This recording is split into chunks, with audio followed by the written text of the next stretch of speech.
Hello students, तो नया course start करने वाले हैं जिसका आपको बेसब्री से इंतजार था। इसका नाम है टाइम सेवर कोर्स। और टाइम सेवर कोर्स में हम लोग पढ़ेंगे भैया जेई के लिए, है ना।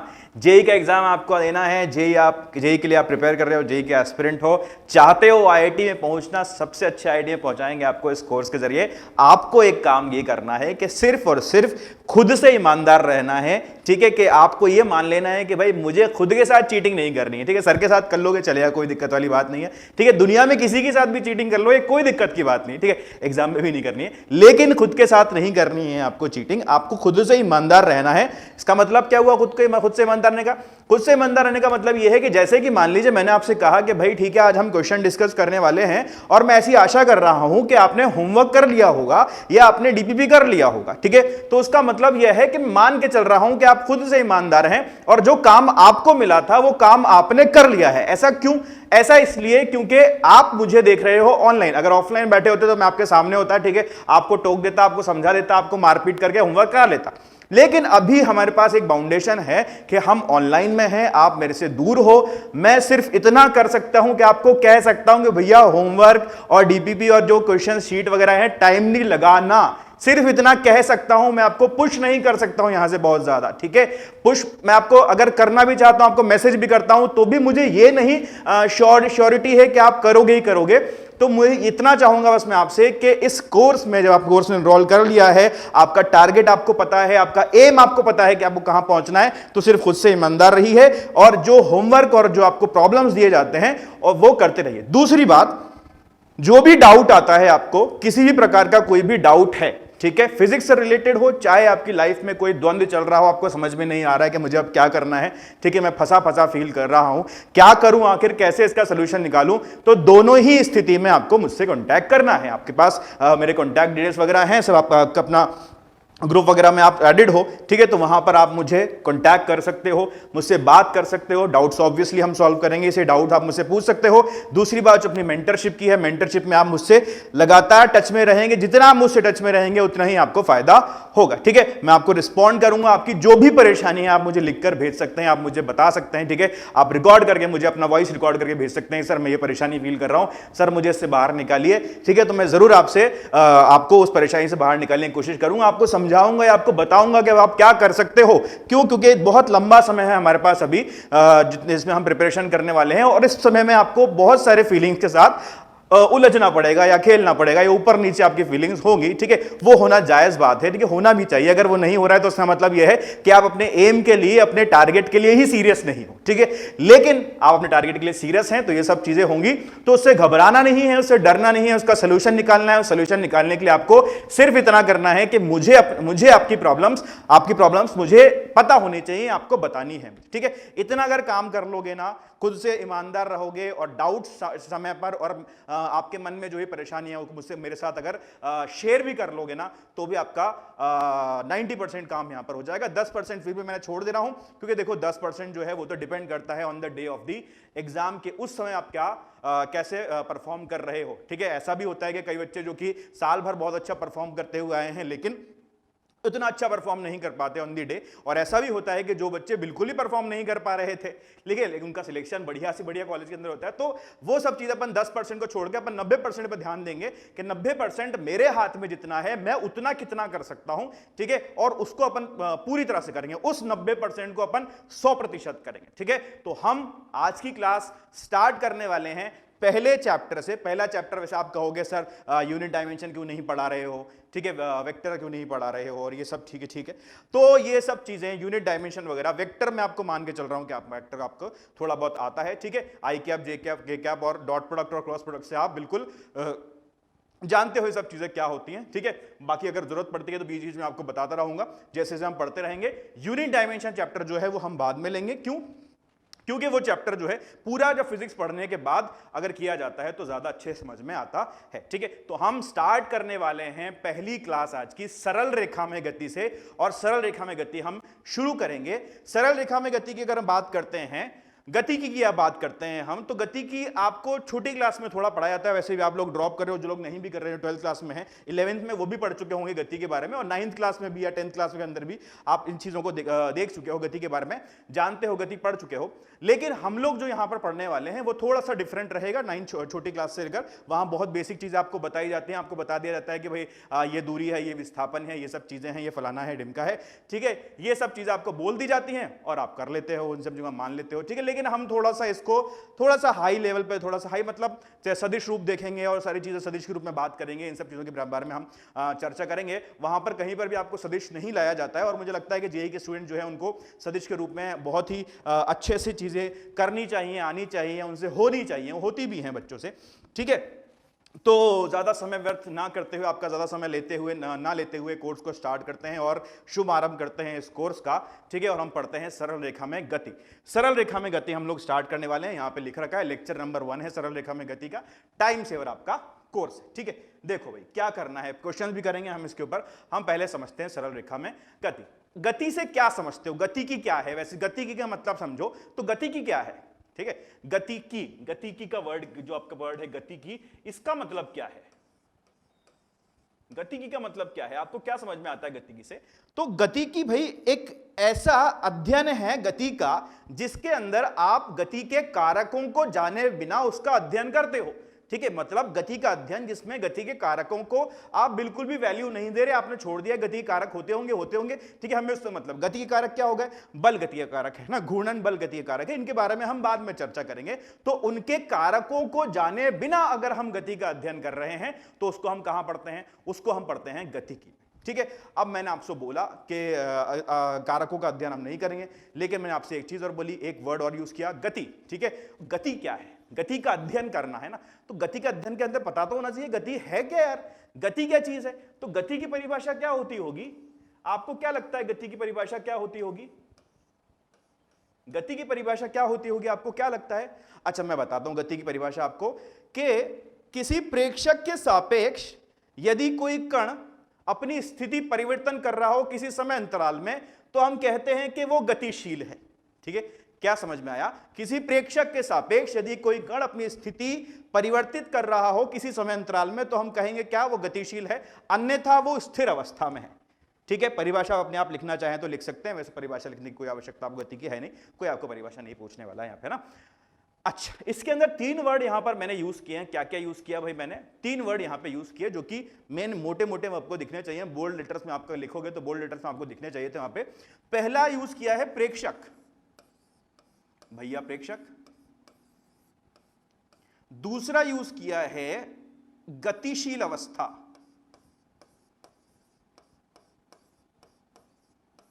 और तीसरा यूज किया हुआ है स्थिर अवस्था।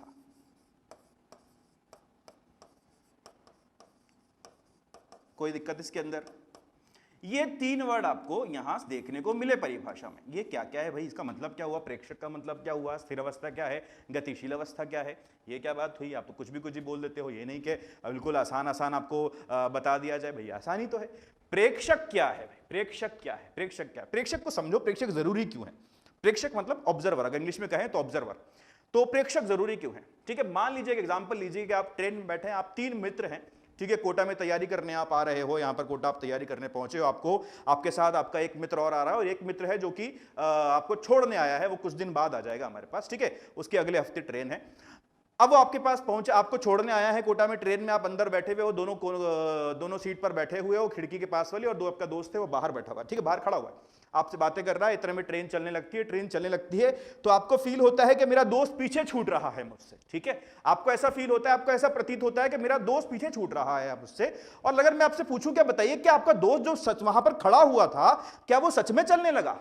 तो आप कहोगे नहीं, वो कहां चला, वो तो रेलगाड़ी जो है, वो ट्रेन जो है वो चलने लगी है, दोस्त तो हमारा वहीं पर खड़ा है। लेकिन आपको तो ऐसा प्रतीत हुआ कि वो दोस्त जो है पीछे छूट रहा है, या आपको वहां पर कोई बेंच दिख रही थी लगी हुई, आपको देखा बेंच पीछे जा रही है, आपको लगा कोई पेड़ लगा हुआ था कि वो पेड़ पीछे जा रहा है। क्या सच में बेंच, पेड़ या आपका दोस्त पीछे जा रहा है? आप बोलोगे नहीं, रेलगाड़ी आगे चल रही है, ट्रेन आगे चल रही है, ठीक है। तो आपने कहा, आपने सोचा कि जब ऐसा हो रहा है कि मैं तो चल रहा हूं और मुझे ऐसा प्रतीत हो रहा है कि मेरा दोस्त पीछे जा रहा है, तो इसका मतलब यह हुआ कि गति बहुत ही ज्यादा जरूरी हो जाएगा यह समझना कि किसके नजरिए से देखा जा रहा है। अगर आपके नजरिए से, आप ऑब्जर्वर हो, आपके नजरिए से देखा जा रहा है तो गति की परिभाषा कुछ और हो सकती है।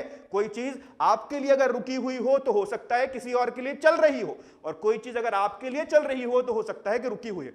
वही दोस्त जो आपके साथ में आया था, जो आपके सामने वाली सीट पर बैठा है, वो आपके लिए रुका रहेगा, लेकिन क्या आपका जो दोस्त बाहर जो खड़ा था उससे पूछा जाए तो वो क्या कहेगा, यार मेरे दोनों दोस्त जो हैं वो कोटा जा रहे हैं, आगे निकल चुके हैं मुझसे। तो गति बिल्कुल इस पर निर्भर करेगी कि किसके नजरिए से देख रहे हो, ठीक है, किसकी नजर से देख रहे हो, गति उस पर पूरी तरह से निर्भर करेगी। तो प्रेक्षक बहुत ही इंपॉर्टेंट है।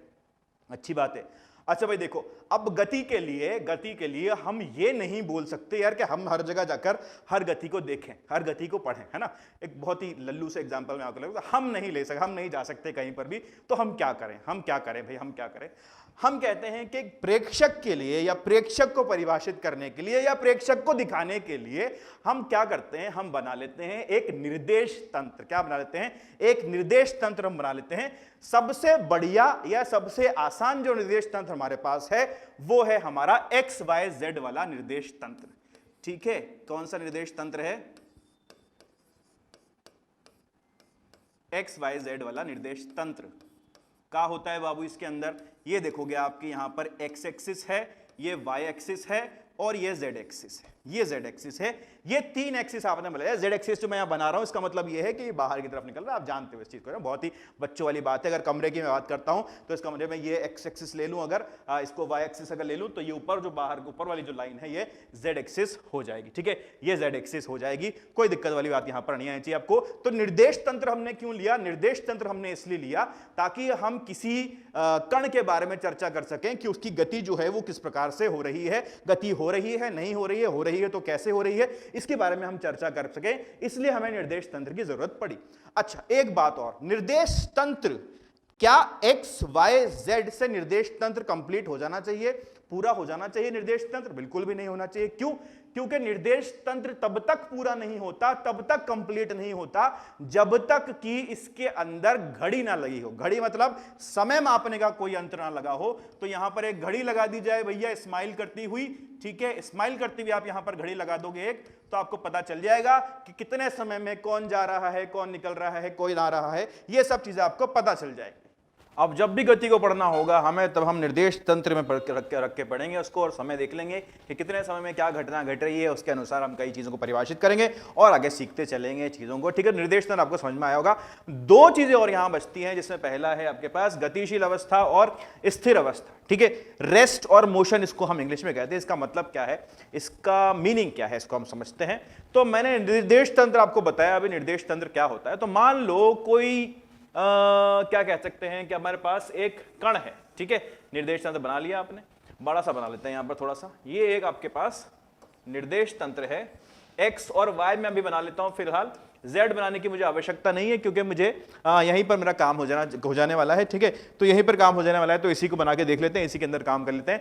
x और y एक्सिस हमने बना लिया है यहाँ पर, और समय भी हम माप लेंगे। मान लीजिए यहाँ पर घड़ी रखी है, हमेशा जरूरी नहीं है कि आपको घड़ी बनाना पड़े, और हमेशा ये भी जरूरी नहीं है कि आप ये XY एक्सिस बनाओ। ठीक है, आप इतने पारंगत हो जाओगे कि आप इतने पारंगत हो ऑलरेडी कि आपको XY बनाने की जरूरत नहीं, लेकिन आपको कंसेप्ट समझ में आना चाहिए, आपको कंसेप्ट पता होना चाहिए कि ये क्यों कर रहे हैं। ठीक है, चलो मानता हूं कि मेरे पास एक कण है जो कि किसी समय पर P पर है। ठीक है, कोई व्यक्ति है जो P पॉइंट पर खड़ा है, और इस P पॉइंट पर जो निर्देशांक है यहाँ इस P पॉइंट के, वो x1, y1 इसके निर्देशांक हैं। ठीक है, ये x1, y1 इसके निर्देशांक हैं। मैंने यहाँ पर एक घड़ी रख दी है, ठीक है, घड़ी मुझे समय बता रही है 10:01 है ना, 10:01 ये घड़ी मुझे बता रही है।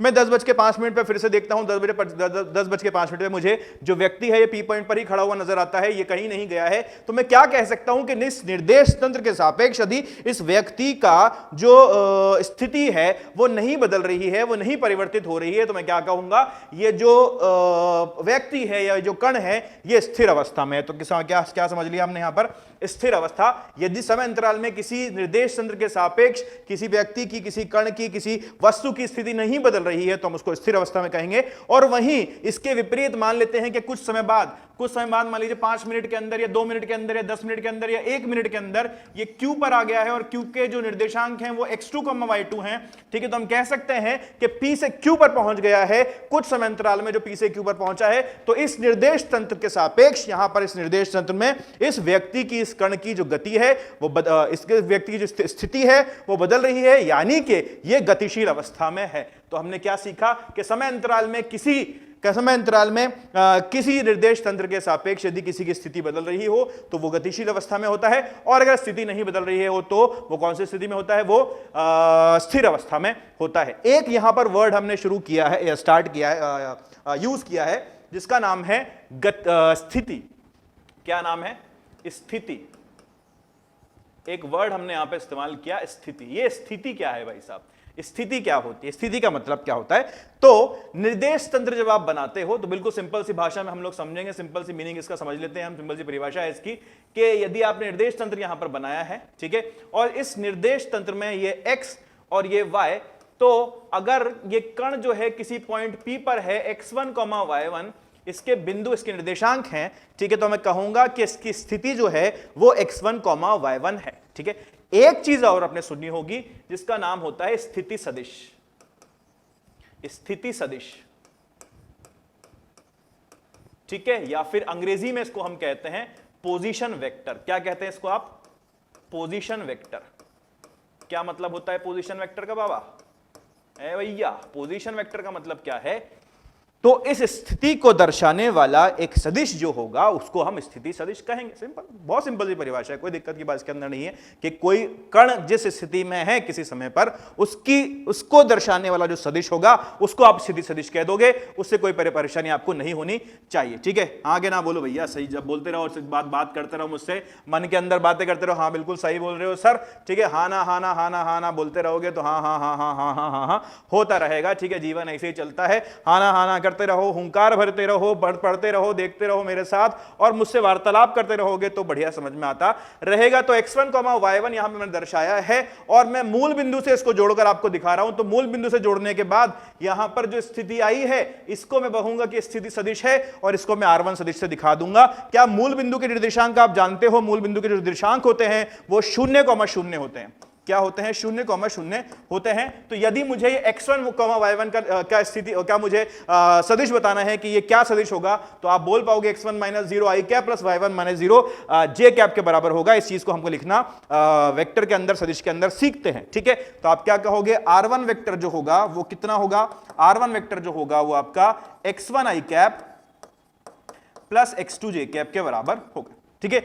ये स्थिति सदिश आ गई। मतलब ऐसा भी आप कह सकते हो कि यदि स्थिति सदिश के अंदर कोई परिवर्तन नहीं आ रहा है तो जो पार्टिकल है, जो कण है, वो रुका हुआ है, यानी कि स्थिर अवस्था में है। और यदि इसके अंदर कोई परिवर्तन आ रहा है समय अंतराल में तो इसी निर्देश तंत्र के अंदर अगर स्थिति सदिश के अंदर परिवर्तन आ रहा है तो जो पार्टिकल है वो चल रहा है, ठीक है। सिंपल सी परिभाषा हम कह सकते हैं। तो हमने एक पॉइंट क्यू और लिया था तो उसको फिर से लेते हैं। यहां पर एक क्यू पॉइंट बनाते हैं। व्यक्ति चलकर यहां पर पहुंच गया है, वस्तु चलकर यहां पर पहुंच गई, कण चलकर यहां पर पहुंच गया है। क्यू पॉइंट पे x2, y2 ये पॉइंट यहां पर बिंदु आपको मिल गया है। अगर यहां पर पहुंच गया है तो क्या अब इसकी स्थिति परिवर्तित हो चुकी है और नई स्थिति पर आ गया है? नई स्थिति कौन सी है? x2, y2। अगर इस नई स्थिति का स्थिति सदिश लिखना हो तो आप क्या लिखोगे? इस नई स्थिति का स्थिति सदिश लिखना होगा तो आप लिखोगे r2 वेक्टर, जो कि r2 वेक्टर जो है वो x2 i cap plus y2 j cap, ये x2 कहां से आ गया? y1 j कैप यहां ऊपर आएगा प्लस y2 j कैप नीचे आ जाएगा, ठीक है। x2 i cap plus y2 j cap आपके पास q का स्थिति सदिश आ जाएगा। आपने दो स्थिति सदिश यहां पर बना लिए हैं, ठीक है। अच्छा चलो ठीक है, थोड़ा सा सदिश की बात करें। सदिश थोड़ी सी आपको याद दिलाता हूं। सदिश के अंदर आपने क्या पढ़ा होगा? सदिश के अंदर आपने ये चीज देखी होगी कि मान लीजिए आपके पास एक त्रिभुज है, ठीक है। त्रिभुज क्या? 3 सदिश आपके पास, 2 सदिश आपके पास हैं, जिसमें पहला सदिश ये p वेक्टर इस प्रकार से है, ठीक है। q वेक्टर आपके पास इस प्रकार से, और आपसे पूछा जाए कि बताइए इनका जो योग होगा वो कितना होगा। तो एक त्रिभुज का नियम होता है सदिश के अंदर, सदिश योग का त्रिभुज नियम, वो कहता है कि ये 2 वेक्टर इस प्रकार से कर रखे हैं कि एक का सिरा दूसरे की पूंछ से मिली हुई हो, तो इनका जो योग होता है, इनका जो योग आता है, इनका जो परिमाण आता है, वो परिमाण इन दोनों को मिलाकर बनने वाले त्रिभुज की भुजा के बराबर होता है। और उसकी दिशा जो होती है वो विपरीत सेंस के अंदर होती है, ठीक है। तो आप कहते हो p वेक्टर q वेक्टर यहां पर है, तो इसका जो रिजल्ट आएगा कहता हूं r वेक्टर, तो r वेक्टर जो होगा वो p vector plus q vector के बराबर होगा। यहां पर क्यों हम बात कर रहे हैं, ये वाली बात हम यहां पर क्यों कर रहे हैं, ठीक है। देखो ये पार्टिकल जो है कहां से कहां चलकर गया है, पी से क्यू वेक्टर चलकर गया, पी पॉइंट से क्यू पॉइंट चलकर चला गया है। मतलब इसका जो ये जो चला है वो किधर चला है, पी से क्यू की तरफ, पी से क्यू की तरफ। तो आप देखोगे कि यहां पर एक त्रिभुज बनता हुआ आपको नजर आ रहा है, ठीक है। कोई कलर दूसरा हमें मिल जाएगा भाई, कलर दे दो थोड़ा सा। ये एक त्रिभुज बनता आपको नजर आ रहा है, ये देखो, ये और ये, हाँ के ना बोलो, ठीक है। ये त्रिभुज बनता हुआ आपको नजर आ रहा है। मैं क्या करता हूं, इसको नाम दे देता हूं, इसका कुछ नाम देता हूं जो कहता हूं एस वेक्टर। क्या नाम दे दिया मैंने इसको, एस वेक्टर। अभी इसको फिलहाल के लिए मैंने नाम दे दिया, ठीक है। एस वेक्टर क्यों दिया, ठीक है, मेरी इच्छा है, मेरे को इच्छा हो रही थी एस नाम देने की, ठीक है, एस दे दिया। आपको इच्छा हो तो पी दे देना, क्यों दे देना, कुछ भी दे देना, आपको बस कंसेप्ट समझ में आना चाहिए। मैंने एस वेक्टर को नाम दे दिया अभी, ठीक है। अच्छा, ये अपन ने समझ लिया कि यहाँ पर नियम होता है, ठीक है, इसके भी खास कोई जरूरत नहीं है हमें। अच्छा, अब देखो, अगर यहां पर ये नियम है तो देखो यहां पर किसकी पूंछ मिल रही है और किसका सिरा मिल रहा है। तो आप देख पाओगे कि R1 वेक्टर का सिरा और S वेक्टर की पूंछ मिल रही है। मतलब कह सकता हूं कि R1 vector plus S vector, R1 सदिश प्लस S सदिश जो होगा वो R2 सदिश के ऊपर बराबर होना चाहिए, तभी तो ये त्रिभुज बनेगा पूरा, ठीक है। अगर ये R2 सदिश के बराबर आ रहे हैं दोनों, तो हम यहां से कह सकते हैं कि S वेक्टर जो है वो R2 वेक्टर R2 सदिश माइनस R1 सदिश के बराबर होना चाहिए, बिल्कुल होना चाहिए। इसके अंदर कोई दिक्कत वाली बात आपके अंदर नहीं होनी चाहिए ना। S वेक्टर जो होगा वो R2 माइनस R1 के बराबर होना चाहिए, हाँ भाई बिल्कुल होना चाहिए। अगर हो रहा है ये S2 माइनस S1 के बराबर है तो क्या इसको एक नया नाम दे दें। हमने बोला कि इसको एक नया नाम दे दिया जाए और हमने इसको बोल दिया कि ये एक विस्थापन सदिश है। क्या है, विस्थापन सदिश है। क्या है ये, विस्थापन सदिश। क्या हमें यहां से ये पता चल रहा है कि विस्थापन सदिश प्रारंभिक स्थिति और अंतिम स्थिति के बीच का अंतर ही विस्थापन सदिश के बराबर है, ठीक है। अगर आपको ऐसे लिखना चाहते हो, अगर आप कहना चाहते हो कि P जो है उसकी प्रारंभिक स्थिति थी और Q जो है इसकी अंतिम स्थिति थी, तो मैं इसको RI ना लिख के क्या R1 ना लिखते RI लिख दूं, या इसको R2 ना लिख के RF लिख दूं, तो मुझे यह समझ में आ जाएगा कि विस्थापन जो हमेशा विस्थापन होगा वो किसके बराबर होगा, वो R फाइनल, यानी कि R फाइनल मतलब R अंतिम स्थिति माइनस R प्रारंभिक स्थिति के बराबर होगा। क्या यह बात समझ में आती है हमको, ठीक है। तो किसी भी स्थिति में हमें विस्थापन पता करना हो तो विस्थापन हमने एक नई चीज परिभाषित की है यहां पर। विस्थापन क्या होता है भाई, अंतिम स्थिति सदिश और प्रारंभिक स्थिति सदिश के बीच का जो अंतर होता है, जो सदिश व्यवकलन आप उनका करते हो, वो किसके बराबर आता है, विस्थापन के बराबर आता है, ठीक है। विस्थापन के बारे में हम और चर्चा करने वाले हैं आगे, लेकिन हमें सदिश रूप में समझ में आना चाहिए कि विस्थापन आया कैसे, ठीक है। तो कोई भी आपसे पूछता है विस्थापन क्या है, तो विस्थापन आप क्या बोलोगे भाई, विस्थापन आप क्या बोलोगे, अंतिम स्थिति सदिश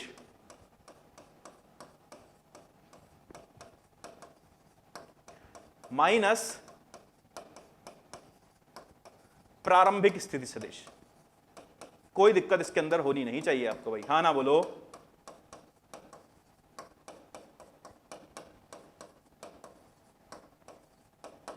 सदिश, इस दिश लिख दिया मैंने को, इस दिश सदिश,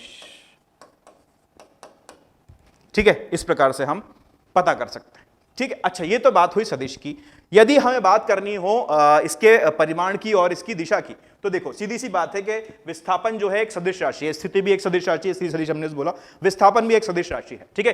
विस्थापन भी एक सदिश राशि है, बिल्कुल अच्छी बात है कि विस्थापन एक सदिश राशि है, ठीक है। ये बहुत ही बढ़िया बात है कि विस्थापन हमें एक सदिश राशि के रूप में मिला है।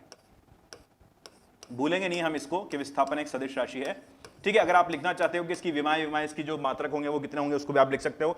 विमेय सूत्र जो उसका होगा वो m0 L1 T0 के बराबर होगा। इसकी जो विमाएं होंगे मीटर, सेंटीमीटर, किलोमीटर और बहुत सारी विमाएं, आप किसकी मात्रक जो है आप लिख सकते हो, ठीक है। खैर उसके बारे में अपन बहुत ज्यादा अपने को उसको देखने की आवश्यकता नहीं है, हम जानते हैं पहले से इन चीजों को। विस्थापन सदिश की हम बात कर रहे हैं। विस्थापन अगर सदिश है तो सदिश की दो चीजें होती है, सदिश के पास दो चीजें होती हैं। पहला होता है उसका परिमाण, दूसरा होता है उसका दिशा, ठीक है। तो परिमाण समझो सदिश का इसका, और दिशा समझो। इसको हम समझते हैं एक एग्जांपल से। क्या एग्जांपल है भाई इसके अंदर, हम देखो कह सकते हैं कि मान लीजिए कि कोई कण ए पॉइंट पर था, ठीक है, और घूम फिर के, चल घूम के, फिर के कहीं से पहुंचकर ये यहां बी पॉइंट पर पहुंच गया है। इस तरह से घूम फिरकर ये कण जो है बी पॉइंट पर पहुंच गया है। ठीक है, सही बात, अच्छी बात है। अब आपसे पूछा जाए कि बताइए कि इसका विस्थापन क्या होगा। इसका विस्थापन क्या होगा? मैंने आपको बताया कि जो विस्थापन होता है एस वेक्टर, वो अंतिम स्थिति माइनस प्रारंभिक स्थिति के बीच का अंतर होता है। ठीक है, मतलब उनका व्यवकलन करते हो, तो इसका मतलब यह होना चाहिए कि परिमाण निकालना है आपको, इसका परिमाण निकालना है तो भाई क्या करो, ये प्रारंभिक स्थिति और अंतिम स्थिति जो है इनको जोड़ लो और इसकी दूरी पता कर लो, मतलब इसकी लंबाई पता कर लो कि इसकी लंबाई कितनी आ रही है। अगर प्रारंभिक स्थिति और अंतिम स्थिति की लंबाई आप पता कर लेते हो तो यही आपका विस्थापन भी है। क्या है? यही आपका विस्थापन भी है। तो पहली चीज हमें क्या पता चली, अगर परिमाण निकालने को बोला जाए तो परिमाण निकालने के लिए हम क्या कहेंगे? परिमाण निकालने के लिए हम बोलेंगे इसको थोड़ा छोटा कर लिया जाए, इसको थोड़ा सा मूव करना पड़ेगा। चलो भैया आ जाओ।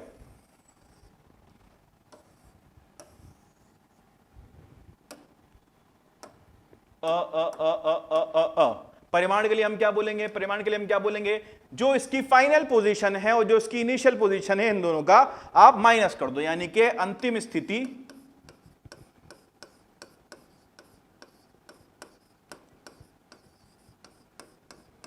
माइनस प्रारंभिक स्थिति। भैया बहुत बेसिक चीजें लेके चल रहे हैं आज हम, ठीक है, धीरे धीरे बढ़ाएंगे इसका लेवल और आपको लेके चलेंगे आसमान तक। टेंशन लेने की आवश्यकता नहीं है ना, बिल्कुल धीरे धीरे चलेंगे, चांद सितारे तोड़ लाएंगे, टेंशन लेने की कोई आवश्यकता है नहीं। हाँ ना बोलो? ठीक है, ए भी आपके पास है, अगर ए भी आ गया आपके पास तो आप कह सकते हो कि ये इसका क्या होगा, ये इसका क्या होगा, ये इसका विस्थापन होगा। ठीक है, विस्थापन का परिमाण होगा, ये विस्थापन का परिमाण होगा। अब दूसरी बात आप करते हो कि दिशा क्या होगी, इसकी दिशा क्या होगी, तो आप बताओ किधर चल रहा है भैया, जा कहां रहा है? ये आपकी प्रारंभिक स्थिति से अंतिम स्थिति की ओर जा रहा है, तो इसकी जो दिशा होनी चाहिए वो किधर होनी चाहिए? ए से बी की ओर होनी चाहिए इसकी दिशा। क्या हमने दोनों चीजें देख ली है इसके अंदर? हमने देख लिया है विस्थापन के अंदर परिमाण क्या होगा और देख लिया आपके अंदर इसके अंदर दिशा क्या होगी। ये दोनों ही चीजें हम इसके अंदर देख चुके हैं और पता कर चुके हैं। तो क्या टेंशन होनी चाहिए हमें कोई विस्थापन पूछ ले?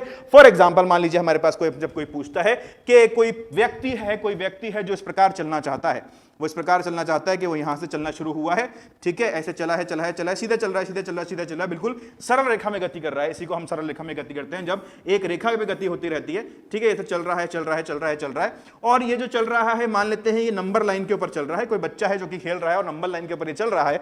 ठीक है, ये पॉइंट जो है ये है 0, ठीक है, ये है 0, ये है आपका -5, ठीक है, अच्छा, और ये है -4, -2, -1, 1 2 3 4 5, 1 2 3 4 5, ठीक है, ये पॉइंट्स हैं आपके पास। ठीक है, ये बच्चा यहां से चलना शुरू करता है, बिल्कुल चलता है, यहां से चलता है, घूमते यहां तक पहुंचता है 5 तक। ठीक है, और फिर वापस घूमकर आता है और यहां रुक जाता है, इस पॉइंट पर ही रुक जाता है। अब आपसे पूछा गया कि बताइए कि इसका विस्थापन क्या होगा? इसका विस्थापन क्या होगा? आपको क्या करना है? आपको सिर्फ और सिर्फ प्रारंभिक स्थिति और अंतिम स्थिति देखनी है और उनके बीच का व्यवकलन निकाल लेना, उनके बीच का अंतर निकाल लेना है, उनको माइनस कर देना, आपका आंसर आ जाने वाला है। देखोगे आप तो इसकी अंतिम स्थिति कितनी हो गई? 0, और इसकी प्रारंभिक स्थिति कितनी थी? 5, तो 0 - 5 कितना हो जाएगा भाई? 5 मीटर इसका विस्थापन हो जाएगा। सिर्फ अंतिम स्थिति और प्रारंभिक स्थिति देखोगे। अब प्रारंभिक स्थिति को आप मार्क कर लो P से और अंतिम स्थिति को आप मार्क कर लो Q से, कोई टेंशन की बात नहीं है। तो Q - Q करोगे तो आपको आंसर मिल जाएगा 5 मीटर। वैसे भी दिख रहा है कि 5 मीटर ये चलेगा, ये 5 मीटर यहां से आ जाएगा, 5 मीटर यहां पे इसका विस्थापन होगा। पूछा जाए कि बताइए विस्थापन की जो दिशा होगी वो किधर होगी? आप जानते हो विस्थापन की दिशा जो होती है वो प्रारंभिक स्थिति है अंतिम स्थिति की ओर होती है, तो हम कह सकते हैं कि इसकी जो दिशा होगी वो P से Q की ओर होगी। इस तरफ इसकी दिशा आएगी, प्रारंभिक स्थिति से अंतिम स्थिति। और ज्यादा सोचना ही नहीं है, ज्यादा दिमाग लगाना नहीं है, जो कंसेप्ट है, जो बेसिक कंसेप्ट है उसको लेकर चलना है, सिर्फ उस पर बात करनी है। ठीक है, ज्यादा इधर उधर की बातें सोचोगे तो गलत करोगे। गलत करने का चांस तभी होता है जब आपके मन में दूसरी बातें होती हैं। अगर दूसरी बातें ना हो, आपको सिर्फ बिल्कुल बेसिक आपको क्लियर हो, तो आप कोई गलती करने का चांस कहीं से कहीं तक रखते ही नहीं हो। तो ये एग्जांपल हमने विस्थापन का लिया। एक और चीज आपने सुनी होगी भैया, दूरी। ठीक है, दूरी हम बचपन से सुनते हुए आते हैं, दूरी सही जाए ना। ठीक है, दूरी हम सुनते हुए आते हैं। क्या होती है दूरी? क्या होती है भाई दूरी का मतलब होता है दूरी। ठीक है, दोनों बीच, दो कणों के बीच में कितनी दूरी है उसको हम समझते हैं, लेकिन उसको हम समझाएं कैसे, परिभाषित कैसे करें। तो हमने जो अभी एग्जांपल लिया था उसी के ऊपर हम चलते हैं वापस। कौन सा वाला? वो वाला नहीं, वो गुड़ गुज वाला एग्जांपल जो हमने लिया था। उसमें देखो तो जो कण था वो यहां से शुरू हुआ था, मान लो ए से, और ऐसे घूम फिर के कहीं घूम फिर के ये इस पॉइंट पर, बी पॉइंट पर पहुंच गया था। विस्थापन हमने आपसे पूछा कि आपने बता दिया कि विस्थापन जो होगा इसकी प्रारंभिक स्थिति और अंतिम स्थिति को जोड़ दीजिए। इन दोनों स्थितियों को जोड़ने के बाद जो इनके बीच की दूरी आती है, जो इसकी सीधी रेखा में दूरी आती है, वही इनका विस्थापन होता है। ठीक है, तो विस्थापन आप निकाल लिया, आपने पता कर लिया कि इसका परिमाण क्या होगा। ठीक है, परिमाण पता करने के बाद आपने दिशाएं बता दी, सब चीजें आपको बता दी, आपने बता दी। ठीक है, आपको पता चल गया, लेकिन अब आपको बताना है कि बताइए कितनी दूरी चली इसने, तो कितनी दूरी चली, तो दूरी बताने के लिए आप क्या कहोगे, आप बोलोगे यहां से गया भाई, इधर चला, इधर चला, इधर चला, इधर चला, इधर चला, इधर चला, इधर चला, चला चला चलते घूमते फिरते फिरते फिरते बी पर पहुंचा। तो दूरी जो होगी, दूरी को आप किस प्रकार परिभाषित करोगे, दूरी आप बोलोगे कि दूरी क्या है, इस पथ की कुल लंबाई जो होगी वो दूरी होगी, इस पथ की कुल लंबाई। ठीक है, तो विस्थापन तो जो है वो सिर्फ और सिर्फ प्रारंभिक स्थिति और अंतिम स्थिति पर निर्भर कर रहा है, वो कहीं से कहीं तक निर्भर नहीं करता है कि किस प्रकार का पथ लिया है पार्टिकल ने या किस प्रकार का पथ कण ने लिया है। लेकिन जब आप बात करते हो दूरी की, तो दूरी में आपको पथ का देखना पड़ता है कि किस प्रकार का पथ लिया गया है और इस पथ में कितनी दूरी चली गई है, कितनी लंबाई चली गई है। जितनी लंबाई चली जाती है या जितनी लंबाई होती है पथ की, उसी को आप दूरी बोलते हो, उसी को आप क्या बोलते हो, दूरी बोलते हो। तो आप देख सकते हो कि विस्थापन तो जो है वो एक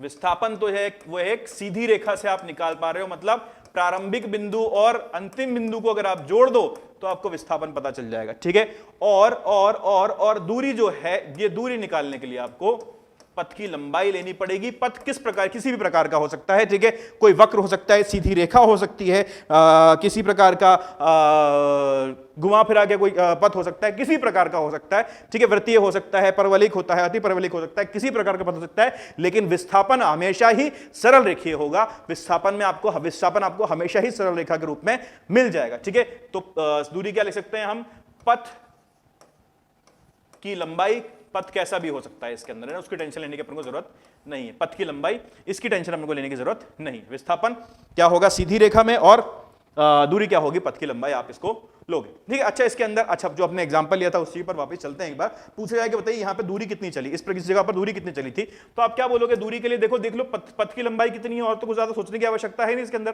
तो पथ की लंबाई कितनी है भाई, देख लो, यहां से चलना शुरू हुआ था ना, पी से चलना हमने इसको शुरू करवाया था, यहां से चल रहा था, यहां चल रहा था, चला चला चला चला चला भैया 5 मीटर तो यहां चल गया। ठीक है, और आगे गया, और आगे गया, हो गया 5 मीटर, और आगे चल गया, वापस घूम कर आया, घूम के यहां तक 15 मीटर चल गया। मतलब टोटल कितना हो गया, 5 + 5 + 5 यानी कि 15 मीटर। तो दूरी कितना चला गया इसके अंदर, दूरी चला इसके अंदर 15 मीटर। दूरी कितनी चला इसके अंदर भाई, 15 मीटर इसके अंदर दूरी चला है।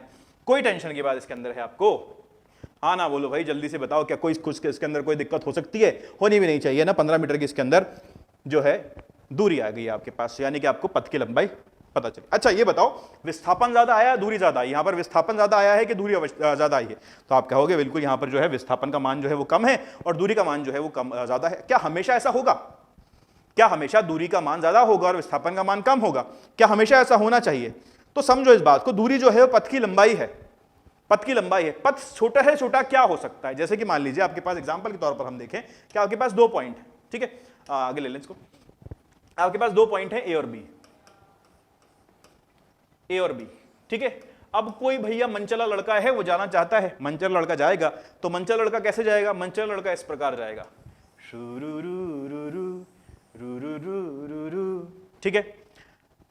एक और लड़का है, ठीक है, वो कम मनचला है थोड़ा सा, तो वो कैसे जाएगा,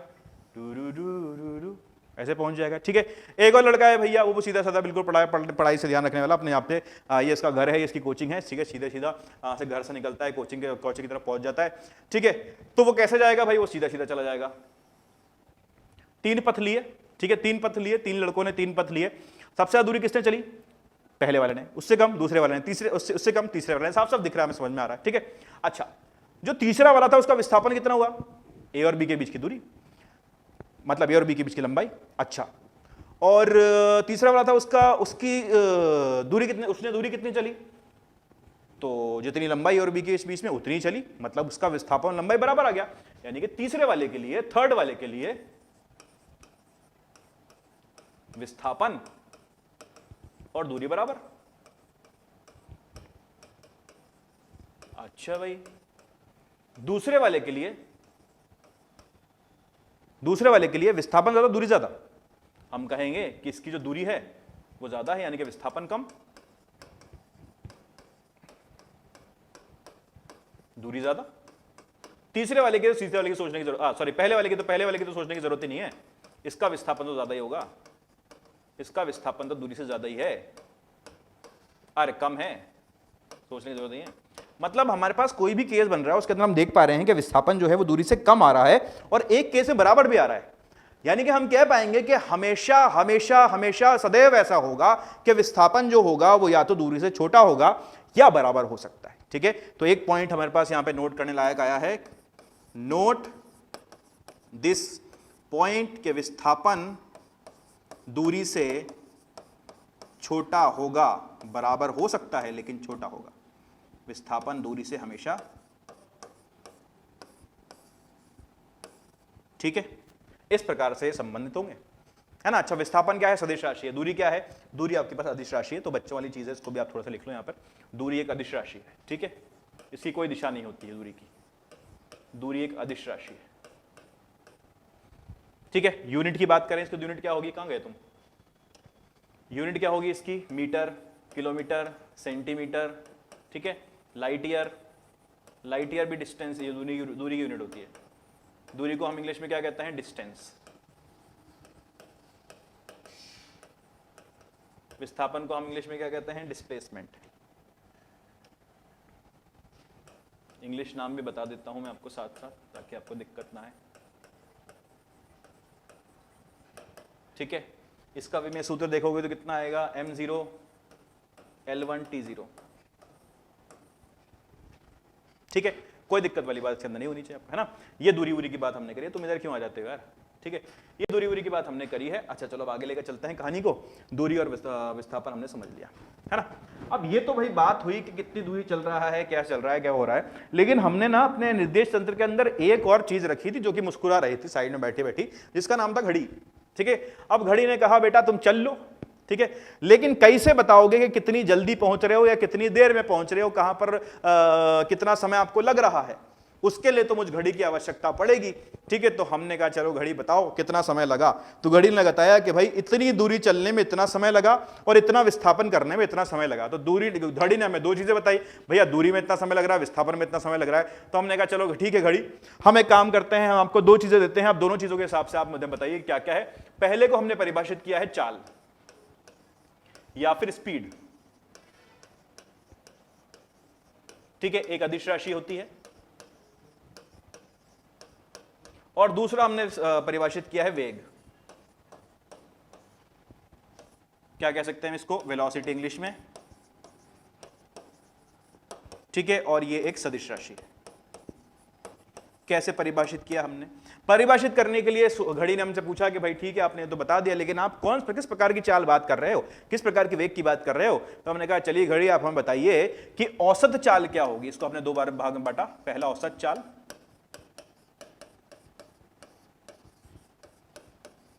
और दूसरा तात्क्षणिक चाल,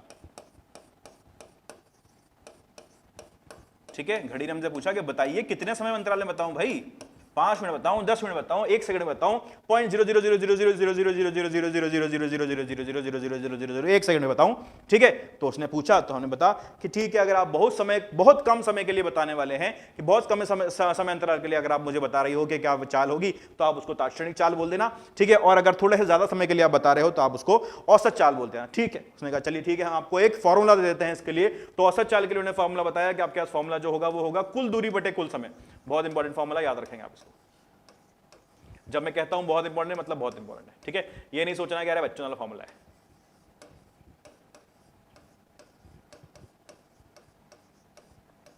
जिसको आप क्या बोलोगे? डेल्टा एस बटे डेल्टा टी। डेल्टा एस मतलब डेल्टा दिखाता है थोड़ा सा बड़ा, कुछ बड़ा वस्तु, बड़ी वस्तु के अंदर परिवर्तन, यानी कितना विस्थापन हुआ बटे कितनी दूरी चली। इसको कई किताबों में आप एस बटे टी भी आप देखते हो, तो अगर एस बटे टी भी लिखा हुआ है तो आप उसको भी ठीक है, कोई दिक्कत वाली बात इसके अंदर नहीं है, ठीक है।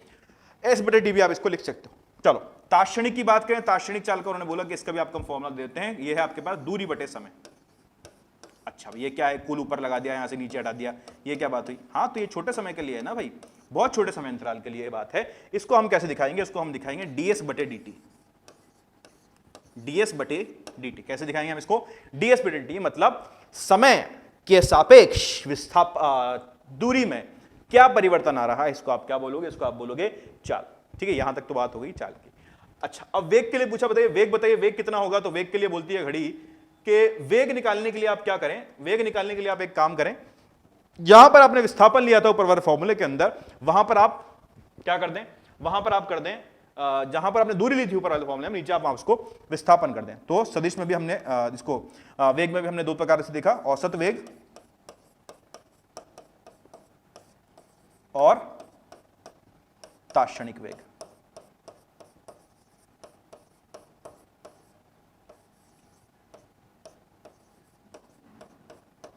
औसत वेग क्या होगा आपके पास, औसत वेग होगा कुल विस्थापन बटे कुल समय, तो इसको मैं s वेक्टर बटे t लिख दिया। s वेक्टर क्यों लगाया, क्योंकि विस्थापन एक सदिश राशि है, ठीक है। और तात्क्षणिक वेग क्या होगा, ds वेक्टर बटे dt।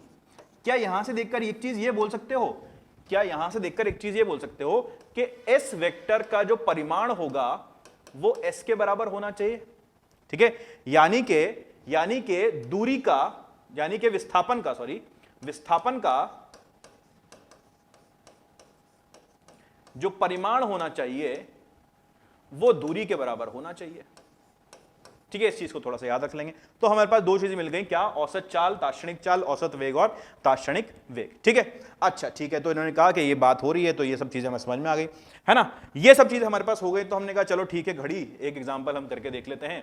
घड़ी ने कहा कर लो, हमें क्या दिक्कत है ना, कर लो।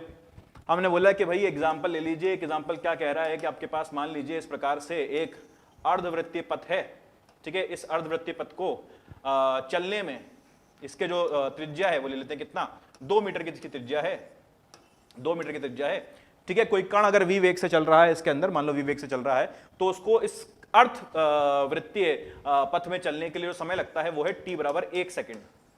1 सेकंड का समय इसके अंदर लगता है। पहली चीज आपसे पूछी गई कि बताइए कि यहां से अगर इसने शुरू किया है a पॉइंट से और b पॉइंट पर खत्म होगा, तो बताइए इसका विस्थापन कितना होगा, बताइए इसका विस्थापन कितना होगा। तो आपने बोला पहली चीज पूछ रहा है विस्थापन, बताना तो पड़ेगा यार, पहला सवाल इसने पूछा है हमसे, है ना, ऐसे कैसे कर देंगे ना बताएं।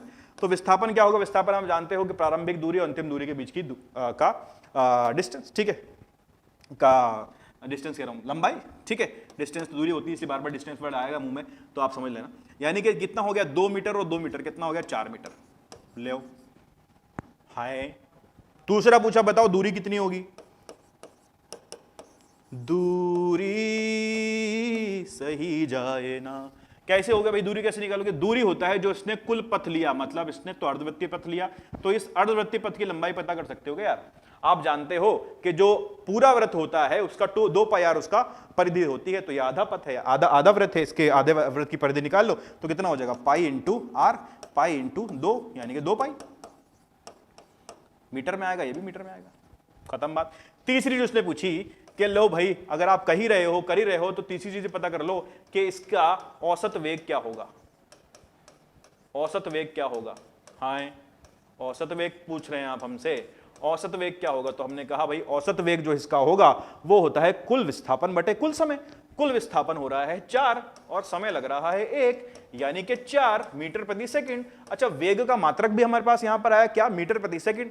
तो वेग का मात्रक क्या होता है, मीटर प्रति सेकंड होता है। क्या और कोई मात्रक हो सकता है वेग का, वेग का या चाल का, बिल्कुल हो सकता है, मीटर प्रति सेकंड हो सकता है, किलोमीटर प्रति आवर हो सकता है, ठीक है, और भी बना सकते हो अपनी मर्जी से, इनके भी मीटर प्रति सेकंड हो सकता है, बराबर तो है, और किलोमीटर प्रति आवर हो सकता है, ठीक है। अभी बच्चों वाली चीजें हैं यार, ये तो एक्सपेक्ट करता हूं आपको पता होंगे ना।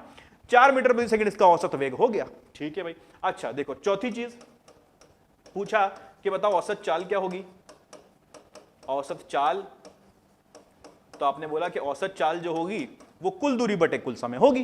कुल दूरी तो इसने चली 2 पाई, 2 पाई बटे 1 सेकंड, कितना हुआ, 2 पाई मीटर प्रति सेकंड। ये आपके पास इसकी औसत चाल आ गई। कोई दिक्कत वाली बात इसके अंदर आपको होनी चाहिए, बिल्कुल नहीं होनी चाहिए, ठीक है। तो इस तरह कोई सवाल पूछा तो आप बता देना, ठीक है। दूसरा आपसे पूछा कि चलो भैया एक एग्जांपल और कर लेते हैं। हाँ, तो एक एग्जांपल और कर लेते हैं। बोला हमने आपको कि मान लीजिए कि कोई व्यक्ति है, वो इस प्रकार यहां से चलना शुरू करता है ए पॉइंट से, है ना, ये 8 मीटर चलता है, यहां पर सीधी लाइन तो खींचेगी नहीं, अब 8 मीटर चलता है, ठीक है। 8 मीटर के बाद इस प्रकार ऐसे मुड़ जाता है, 4 मीटर चलता है, ठीक है, फिर 4 मीटर और चलता है ऐसे मुड़कर, और फिर 1 मीटर चलता है, ये 1 मीटर है, थोड़ा सा बड़ा बन गया तो ऐसा कोई बात नहीं, ये 1 मीटर और चलता है। बताइए कि यहां पहुंचने के बाद कितनी दूरी चली हो, कितना विस्थापन हुआ इसका, कितनी दूरी चली हो, कितना विस्थापन हुआ, और उसके अंदर जो समय लग रहा है वो आपको लग रहा है 4 12 12 4 16 17, ठीक है 34 सेकंड का समय लग रहा है। चलो ठीक है, थोड़ा सा आंसर मैं चाह रहा हूं सही आ जाए, वैसे कोशिश करते हैं कि डेटा सेट हो जाए, लेकिन t बराबर 34 सेकंड का समय इसके अंदर लग रहा है। आपसे पूछा है कि बताइए कि सबसे पहले तो बताइए दूरी कितनी चली, तो दूरी आप बताएंगे, दूरी कितनी होगी 8 + 4 + 4, 8 4 12 4 16 और 1 17 मीटर। ठीक है, इसके अंदर तो कोई दिक्कत की बात होनी नहीं चाहिए।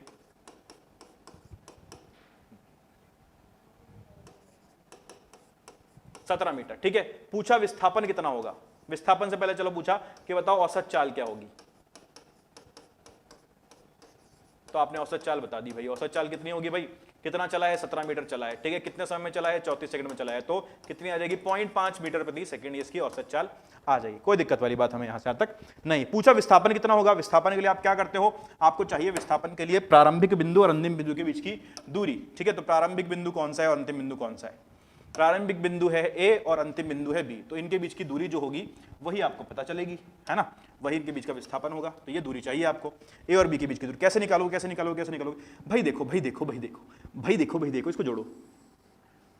इसको जब जोड़ते हो तो कहां होगा बबुआ, कहां होगा, ये है आपके पास 8 मीटर, ये 4 मीटर, तो ये बचा हुआ कितना हो गया 4 मीटर।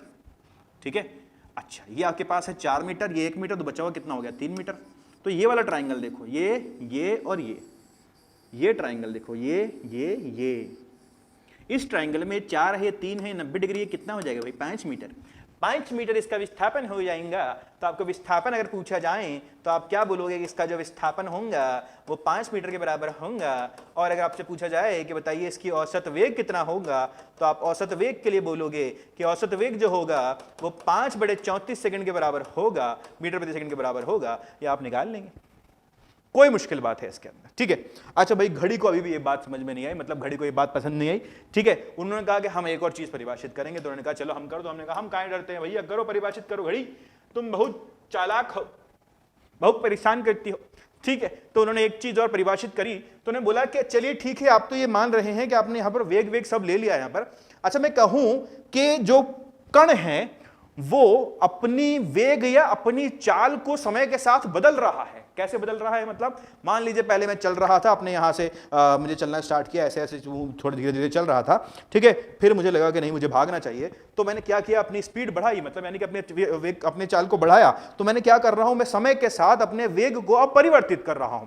ठीक है, तो उन्होंने कहा ठीक है यार, ये भी ऐसा सकता है, ऐसा भी हो सकता है कि कोई अपने समय के साथ अपने वेग को परिवर्तित कर रहा हो, चाल को परिवर्तित कर रहा हो, घटा रहा हो, बढ़ा रहा हो, दिशा बदल रहा हो, कुछ भी हो सकता है। तो ऐसी चीज को कैसे परिभाषित करेंगे, तो हमने कहा कि चलो इसको परिभाषित करते हैं, और इसको हमने नया नाम दे दिया है जिसका नाम है त्वरण। त्वरण, ठीक है, जिसको अंग्रेजी में हम क्या कहते हैं, एक्सेलरेशन। एक्सेलरेशन क्या कहते हैं हम इसको अंग्रेजी में, एक्सेलरेशन। ठीक है, अच्छा एक्सेलरेशन, और इसका जो यूनिट हो गया, मात्रक होंगे, वो कितना हो जाएगा, मीटर प्रति सेकंड स्क्वायर, किलोमीटर प्रति आर स्क्वायर, सेंटीमीटर प्रति सेकंड स्क्वायर, वो सब यूनिट आप जानते हो। ठीक है, अगर इसका आपसे पूछा जाए कि इसका विमीय सूत्र क्या होगा, तो आप कहोगे कि m0 L1 T-2 इसका विमीय सूत्र होगा। ठीक है, चलो खैर कोई बात नहीं। तो हमने कैसे परिभाषित किया कि वेग के अंदर परिवर्तन या चाल के अंदर ना, सॉरी चाल नहीं बोलेंगे भैया, चाल गलत हो जाएगा ना। तो वेग के अंदर परिवर्तन की जो दर होगी उसको आप क्या बोलोगे, त्वरण बोलोगे। ठीक है, तो त्वरण क्या हो जाएगा, वेग की परिवर्तन की दर। चाल क्यों नहीं बोला हमने, क्योंकि त्वरण जो है एक सदिश राशि है, और इसको सदिश राशि के साथ ही आपको संबंधित करना पड़ेगा।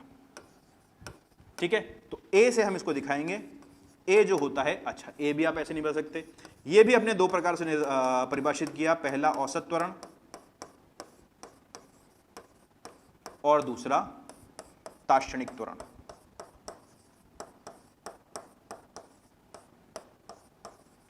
औसत त्वरण क्या होगा भाई, औसत त्वरण आपके पास होगा ए बराबर, ए एवरेज अगर लिखना चाहो तो आप लिख सकते हो, एवरेज यानी औसत, डेल्टा वी वेक्टर बटे डेल्टा टी। ठीक है, कुछ बड़े समय अंतराल की हम बात करें या बहुत कम समय अंतराल की अगर हम बात करें, तो ए जो होगा वो dv बटे dt के बराबर हो जाएगा। ये अवकलन हो रहा है ना, यहां पर देख सकते हो आप। ठीक है, ए का जो परिमाण होगा वो d बटे डी से आप निकाल लोगे। ये सब क्वेश्चन अभी हम करके देखेंगे, इनके बारे में हम चर्चा करेंगे। ठीक है, अच्छा ये बात होती है त्वरण वगैरह सारी की सारी जो हमारे पास जिन चीज़ों की परिभाषा हमें करना होता है उन चीज़ों को हम परिभाषित अभी तक कर चुके हैं। विस्थापन और दूरी और त्वरण और इन सब के बारे में हम बात कर चुके हैं। अच्छा, अब फिलहाल जो हम स्टार्ट करेंगे वो ये है कि अगर हम बात करें, किसकी बात करें, त्वरण की, तो त्वरण के अंदर दो केस बन सकते हैं। ठीक है, त्वरण या तो नियत हो सकता है, ठीक है, या परिवर्ती हो सकता है, या फिर उसको हम कह सकते हैं चर हो सकता है। ठीक है, समय के साथ बदल सकता है या समय के साथ नियत हो सकता है। ठीक है, हम जो अभी स्टार्टिंग में बात करेंगे उसमें हम बात करेंगे जब त्वरण जो है वो नियत है। ठीक है, तो हमारे पास जो केस आएगा वो पहला केस होगा, इसके अंदर नियत त्वरण के बारे में हम बात करेंगे और नियत त्वरण के ऊपर हम क्वेश्चंस करके देखेंगे। जब त्वरण नियत होगा तो क्या होगा भाई, नियत त्वरण होगा तो क्या होगा भाई, जब नियत त्वरण होगा आपके पास तो आपके पास जो केस बनेंगे वो केस देखते हैं क्वेश्चंस करके, अभी उसके ऊपर हम बात करते हैं। नियत त्वरण के ऊपर हम बात करेंगे जिसके अंदर हम समीकरणों की बात करेंगे और समीकरण जो गति के समीकरण होते हैं उनके ऊपर चर्चा करेंगे, लेकिन इसको हम करेंगे नेक्स्ट क्लास के अंदर। अभी समय हो गया है कि हम जो पढ़ा है उसके ऊपर सवाल करें। ठीक है, जितनी चीज़ें हम सीख चुके हैं उनके ऊपर सवाल बनाएं, और सवाल बहुत ज़रूरी हैं जीवन के अंदर। जितने सवाल बनाओगे उतने आपके चांसेस बढ़ेंगे सिलेक्शन के। तो सवाल बनाते रहो, सवालों को पीछे मत छोड़ना, है ना। ये नहीं कि सर एक लेक्चर देख लिया, अपने थ्योरी देख लिया, अब सवाल तो देखो बाद में कर लेंगे, नहीं। आपके पास अभी आपके पास मटेरियल है, आपको सवाल बनाने हैं और क्वेश्चन करने हैं और पहले से करके रखने हैं। तो मैं सजेस्ट ये करूँगा आपको, जैसा कि मैंने आपको शुरू में कहा था, खुद से ईमानदार रहना। मैं आपको पहली चीज़ सजेस्ट कर रहा हूँ, ये वीडियो खत्म यहाँ पर अभी हो जाएगा, अभी मैं लेक्चर यहाँ पर खत्म करूँगा। इसके बाद अगले लेक्चर में आपको मैं क्वेश्चंस कराऊंगा। तो ये जो बीच में गैप हमने दिया है वो इसलिए दिया है ताकि आप क्वेश्चंस को अटेम्प्ट कर लें। आपको मैंने पढ़ा दिया है, अब आप अटेम्प्ट करिए जाकर। ठीक है, आधे घंटे पौन घंटे जो भी समय आपको लग रहा है जल्दी जल्दी करने की कोशिश करें। ठीक है, बहुत बेसिक है आज का। तो करने के बाद फिर इस लेक्चर को, अगला वाला लेक्चर जो है उसको देखना। ठीक है, तो ये थ्योरी पार्ट हम यही खत्म करते हैं, इसके बाद हम स्टार्ट करने वाले हैं क्वेश्चंस। Thank you.